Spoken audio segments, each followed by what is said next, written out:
Gemini, welcome to your mini weekly horoscope for February 1st to the 8th, 2026. If you want to dive deeper into this energy, make sure you check out my YouTube channel. The link is in my bio and the description of this video and this post. Okay, so coming into the month on the 1st, we had the Leo full moon, which is in your third house of community, neighbors, neighborhood, public transit, vehicles, siblings, cousins, self-expression. So there may have been a lot that you were focusing or a lot of attention on those areas of life. You may have even realized that something that you've been navigating the last 6 months, there was like a completion or a finalizing of, those themes or topics. There's a lot of focus in Aquarius in your ninth house. And this month, we are officially in eclipse season now that the full moon in Leo is past.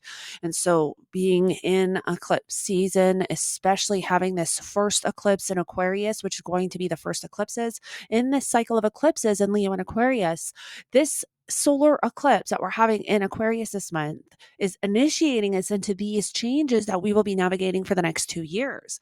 So we really want to pay attention to what is showing up for the entire month this month, because that's going to give us an idea of what we will be navigating for the next 2 years. And for you, you have Aquarius in your ninth house of higher education, higher knowledge, long distance travel, philosophy, your belief systems. Maybe you're thinking about going back to school.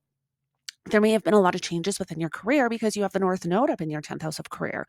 And sometimes, well, not sometimes, but always where we have the nodes and eclipses transiting our charts, there's major endings and major beginnings. So maybe you're thinking about going back to school. But either way, there's a lot of focus in Aquarius, especially the first week. As we reach the end of the first week, we will have a lot of that energy shift into Pisces. Now, I will say that during the first week, we have both Mercury and Venus forming a square to Uranus. Mercury being your chart ruler, that may be something that you're navigating maybe around your body.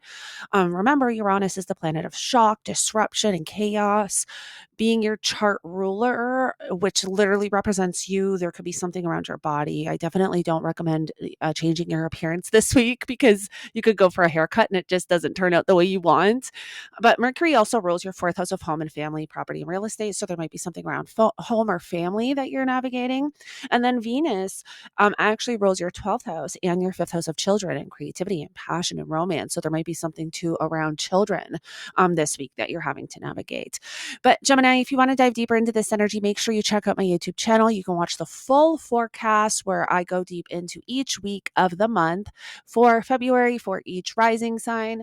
I've linked it in this post, but I will be posting it on many platforms. So I'm not sure if you can link it here, but if you can't, check the link out in my bio and you can find your horoscope there. Thank you so much for joining me, and I'll connect with you in the next one.